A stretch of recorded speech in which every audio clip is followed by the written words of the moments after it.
Welcome to Innovation and Leadership. I'm Jess Larson. Today on the show, we've got Chris Jones. Hurdles, we're just dealing with, I think, giving people the proper sparks. You know, sometimes we'd have a card or a story prompt that might have been a little vague but clear to us.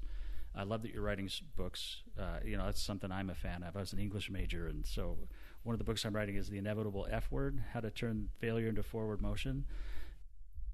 CEO of Stonewell. Chris, thanks for making time. Thanks for having me. So give us the 30-second elevator pitch of Stonewell. Stonewell is basically a think tank and incubation company that builds businesses and products that build people. Okay, great. So give us a couple of examples of some of your other clients or projects you're doing. One of the companies I'm working with right now is called Values Worth Sharing, and its function is to build leadership curriculum, specifically in the area of workplace incivility, trying to reduce the temperature within companies and help them work better as teams. That's great. So this episode will come out on the 17th, the launch of your Kickstarter. Tell us about this game. Oh my gosh, this game is amazing. It's a music-inspired storytelling game. It's designed to get people, family, friends together and tell imaginative stories with music in the background. They have cards like plot cards and object cards that give them places and things to start with, and then they start telling these amazing stories. And it's called Spark, right? Spark. So I know that there's a kind of an interesting backstory. Do you want to give us the quick overview on the backstory? Well, when my kids were tiny, I used to get them together to put them to bed, and I would turn on music in the background, like soundtracks. And when I would play the music and begin to orate stories based on the mood and tone of the music, it was as though I unzipped the ceiling and the walls fell to the earth, and I transport my kids to these magical places. And it was powerful. It was one of these things where they would sit on the edge of their bed, and they were like, "Dad, I want to be this character today." And it really got them excited. It never really put them to bed. It got them pretty wide awake. So I would then later try this with employees as we'd be driving to film shoots and other things, and I would have adults. I had a CEO running one of my leadership companies. He was 56, and he's like, "Dude, I'm not a storyteller. I'm an accountant," right? And then all of a sudden, he'd start telling stories. It was amazing. So I would find that adults would enjoy it just as much as kids. That's fun. I think that there's a lot of talk about storytelling these days. Everybody, especially in the marketing world, storytelling's a buzzword. It's a really come to the forefront. What I think is a little bit fun about your game is, as we were looking through it, I kind of like the fast pace, kind of almost the improv aspect to it. And then can you talk about your son and kind of that aspect of it for you? Yeah, I think where it took on really deep meaning for me was when my son was diagnosed with cardiomyopathy. We had to take him to the cardiac intensive care unit at Primary Children's Hospital. When they did the diagnostics, and my son, by the way, had Duchenne muscular dystrophy, which is a catastrophic muscle wasting disease, and is fatal, 100% fatal. You don't survive. They typically pass away in the mid-20s. My son was only 10, and so when we realized his heart was failing and he only had a few days to live, it was a terrifying experience. And we tried to insulate my son from that reality so he wouldn't freak out. We wanted him to just we didn't know what we were dealing with yet. My son wanted to leave the hospital, and as we couldn't leave, so I would help him leave in other ways. And I'd turn on music, and I'd start telling him these imaginative stories, and it was as though I took my son away without having to take him away. And it was beautiful, and we used that storytelling technique even when he came home on hospice for the few weeks he was with us, that it was just a way to have journeys and experiences without really having to go anywhere. That's great. Yeah. You think about just the connecting nature of story, right? My dad unfortunately passed away in a car accident a couple of years ago, and I just remember all of the family trips. We had these big long family trips, and we loved his stories. And so as you were talking, you were running through the game, I kept thinking about my dad. Yeah.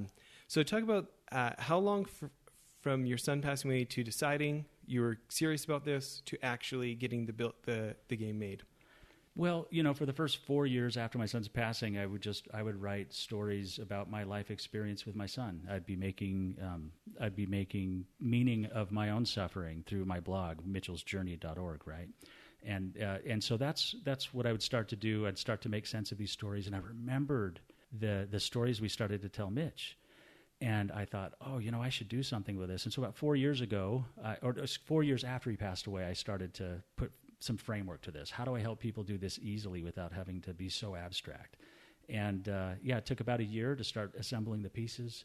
Found a game publisher that was really interested in it, and now we're having a Kickstarter to kind of show market viability. I mean, the product's totally baked, totally works, but I think they just want to see what it looks like in the market. And so, if somebody listening to this today hops on Kickstarter, what does it cost? How do the rewards work? Do you have that nailed down? Yeah, we do. So the first couple hundred people that get the game first, I mean, they're going to get a discount, but right now the retail is $39.95, so $40. And then there's other perks. If they spend $100, they're going to get expansion packs that are totally hilarious, and it just kind of goes up from there. That's fun. So Kickstarter and crowdfunding, this is an interesting world. We did a rescue mission for our charity, Child Rescue. Mm-hmm. We helped. We were working with another charity out of Central America and did one down in Peru, and it was something that I thought I knew about because you hear about it in the news, whatever. But then actually going through it and doing all the prep and finding out what it takes to have a successful one was an eye-opening experience for me. What's it been like for you? Oh, dude. About maybe every other day, I think it's going to be a colossal failure. And then the next day, I think, we're going to nail this thing. So at this point, I have no idea. I'm kind of right in the middle. I don't sleep very well. Yeah. But, I think we've got our pieces in place. And we've done all that we can to make it a success. Sure. So, the name of the show, Innovation and Leadership, there's obviously a lot of board games in the world. When you are thinking through, okay, there's such iconic games that people played with their college friends or they played growing up or whatever, and you're saying, why does the world need one more board game? Or what are we going to do to really differentiate? When you think about innovation, and today everybody's, AI and robots and stuff, right? Yeah. What about board games? What in your mind, what's innovation in board games, or what did you have to think through? How do we make this set apart? It's a great question. When I think about what makes this game different than all the others is I think so often in today's world of entertainment, we rely on other external factors to entertain us. This actually stirs up the entertainment that kind of comes from within, that we become the entertainment, and it becomes an active entertainment rather than passive. In terms of storytelling, too, a lot of other games, we rely on other storytelling parts. Here, we're creating it all. And so, people will walk away from this game that just love games, and they're saying, this is the funnest thing I've ever played. And I think part of it's because it requires so much from them. And then they realize how easy it is, actually, to tell stories and to go on these kind of epic adventures together. And people are in tears laughing. Sometimes they're in tears crying, and other times they're just like, dude, that was the coolest thing. I wish we would have recorded it, So when you think about someone else who is listening to this and they're thinking, how does this apply to my life? Let's pull back maybe one step. Some other board game inventor, let's say there's one listening today. When you think about the principles that got this from an idea in your head to something that publishers are wanting to do, that you've now got the Kickstarter, what's the innovation principle for you there? We know that's what you did. What could someone else learn from that as they're trying to make their board game not seem like all the others? Reframe that question. Sure. If I'm a board game manufacturer, or if I'm a board game inventor as well, what can I learn from your experience to make my board game more innovative or stand out?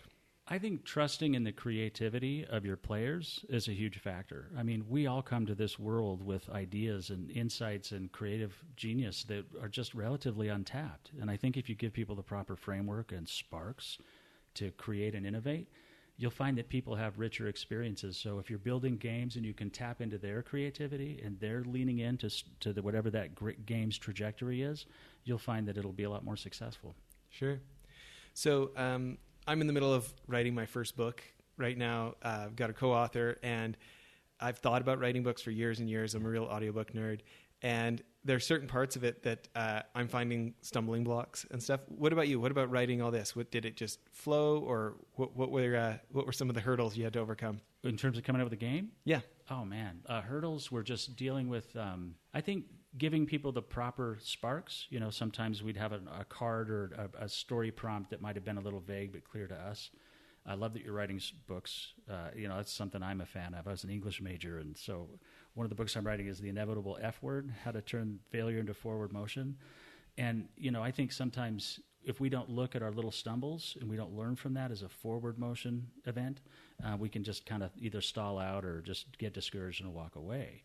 And so when we found these little failures, one of the struggles we had building the game was coming up with competitive modes. Competitive modes are really important. People didn't just want to tell fun, imaginative stories. They wanted to... Yeah, my wife loves board games. She wants to win. Yeah, totally, dude. So that's what we found. A lot of people want that. And so we started finding that, this doesn't work and that doesn't work. But you know what we did? As we started to solve the equation of competitive storytelling, we came up with like 4 other games that are insanely cool, like add-on packs to the initial game. So what's coming in the future, the world of storytelling, is a rich tapestry of new games. Well, that's fun. When you think about inventing new stuff and how to stand out from the crowd, who do you look up to? Who are heroes of yours, or whether that's authors or other entrepreneurs or people that you think are doing it right? Wow. This probably sounds pretty trendy or cliche, but I think Elon Musk is a total stud. I mean, I think his philosophy on, look, we're going to fail. We're going to make mistakes, but what do we do with this and how do we pick up and learn from it? I think is a real guidepost for me. I think back in the day when I was younger in my entrepreneurial career, failure was almost a shame word. It was this sort of like, oh my gosh, you failed, like get away. But in reality, we're all going to do it. And if we're failing fast and smart, that'll make a difference as to whether we succeed or not.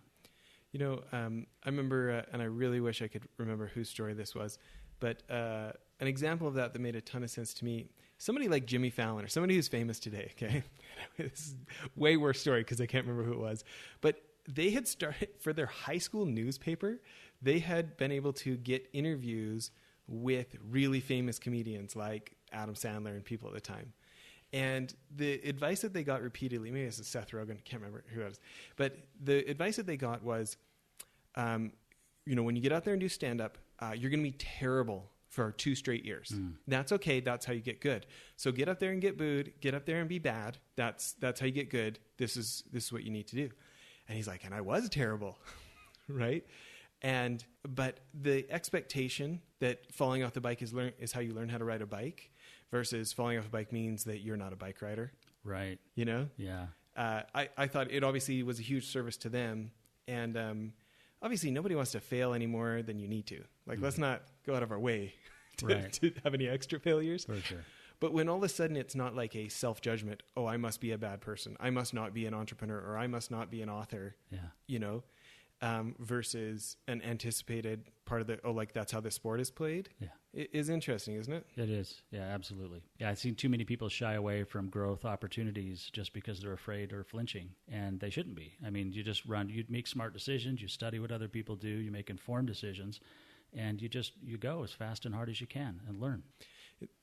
So thinking about that, there's always a balance beam, both sides, right? Mm-hmm. In your mind, doing entrepreneurial things you've done, what's your decision criteria to say, okay, we can afford to risk this much and know it's all going to fail? Or like, how do you make the decision of how hard to push on something that's uncertain so that you can still survive it? Oh, man. If we all had the perfect formula, I don't think there would be failure, right? Yeah, for sure. I think a lot of times we like to just measure the opportunity on potential return and the level of effort it takes to get there. So if we can make a quick, rapid prototype of something, prove it out through lots of different, demographics, then we have a pretty good sense that there might be something there, and we go even further and harder. But I think it's all contextual. Some efforts require more investment and energy than others. And so my question for you is, because I have underdone it and I have overdone it, I'm interested in your personal criteria. Hey, here's how I think about it. I think I'm going to push until it hurts, or, I like to get a new pair of shoes before I get rid of the old ones, or what's kind of the personal criteria that you're saying how hard to push on this, or how to know whether to invest more in this one or not? My personal criteria. Voice of the customer, 100%. If they say, yeah, dude, I'm in. And there are people that don't have a vested interest in me. I mean, to me, that's the most important thing. My potential buyers, if they look at it and actually spend a little money on the early version of it, I feel like there's something there. Other than that, so I guess my point is that if I can get to my customer's answer as quickly as possible, and that they can prove it with their pocket, not just their mouth, I'm in, and I'll push hard. And I try to get there as fast as I can. So I love this prove it with their pocket, right? Because how many of us have gone out and talked to the person that we think is the ideal buyer, said, if I made this, would you buy it? They say yes. We make it. Then they don't buy it. Dude, so there's this other book I got planned, and it's called Great Idea, but I Ain't Buying It, which is everyone loves these ideas, but at the end of the day, if they buy in with behavior or money, those are the things that matter most. And I'm fascinated with that. When people get excited about an idea, but actually when the rubber hits the road, are they really going to do something? That's the mystery, right? Well, and it's interesting, and maybe I think it's an image thing, how often I want to over-prototype something. You know, I look at my heroes, people at IDEO, you know, Tom Kelly or these folks, and they're prototyping like amazing new medical instruments with like an expo marker, duct tape to a tape dispenser, right? Right. You know, I got to go to a class. I got to go to one of their classes at their facility in New York, at their offices in New York, and then one at Stanford. And they're making apps for phones with like a giant cardboard or giant foam core that they've cut the middle out of. They've got one person acting out what the video should be, and someone else videoing the giant foam core iPhone with an iPhone so that it looks like it was a thing. And they, you know, in like an hour instead of in 14 weeks. Do you know what I mean? Yeah. They're testing stuff out. And I think it takes a certain amount of humility or a certain amount of confidence to have kind of crappy prototypes to get out and test, right? Yeah, I love that. I think I struggle with that same thing as to wanting to make this polished. Sometimes people confuse my wireframe ideations as the finished product when I'm like, dude, this took me an hour. Like we want to take this a little bit further. But it's being willing to step away from perfection just to show the basic root concept is hard. It's scary because sometimes you want to show it as beautiful and polished. At least that's me. Yeah. You know, when you think about Elon Musk, he's controversial, he's inspiring. There's like the cliche reasons to like him, just like Steve Jobs or something. But then, so, you know, obviously I've seen his stuff forever. But it was only last year that I finally read like a biography on him. And there's so much more than just the media personality that I found fascinating. Any specific stories from his life that stood out to you, or anything about him that you chose him as somebody to look up to? Well, you know, I don't sit around necessarily always taking notes on everybody's little parts and pieces in their life. But I think one thing that struck me is when, you know, he launched SpaceX and was talking about their tests. He's like, when we fail, we're going to learn. And that's beautiful. I think he's certainly no dummy. And, you know, they go in calculated, and he's got literal rocket scientists working for him. But he understands that when we do make mistakes, we're going to pick up and learn from it as quickly as we can. And I love that. That's great. Well, I think it's a good place to end for part one. Everybody, please tune in to part two of our interview here with Chris. And please go to Kickstarter and check out his new game, Spark. And check out those rewards and support him if you can. Thanks so much, everybody. Well, that's it for the episode. One other thing I wanted to tell you about, if you remember the guys from Convoy in episodes back, Ken Free and Trent Mano, I went on one of their CEO trips to New York, and I met a guy named Brent Thompson, very successful entrepreneur. He was former CEO of Jive Communications, big company now, I think $300 or $400 million. Anyways, he started a new company called blipbillboards.com. I'm super stoked they're a sponsor now. But I remember a year and some ago when I met him, I thought it was genius. Instead of having to buy 6 months or a year's worth of billboard for thousands of dollars, you can buy 8 seconds at a time for like 10 or 20 cents. You pick what billboard you want it on, what time of day you want it to run. And it just puts so much power in the hands of marketers and CEOs who want to try something and see if it works. You can buy as many or as few as you want, change it as many times as you want. I think now our podcast is being advertised on billboards in like 18 different states because we have these guys as sponsors. We're pretty excited about it. Hope you check out blipbillboards.com. Thanks.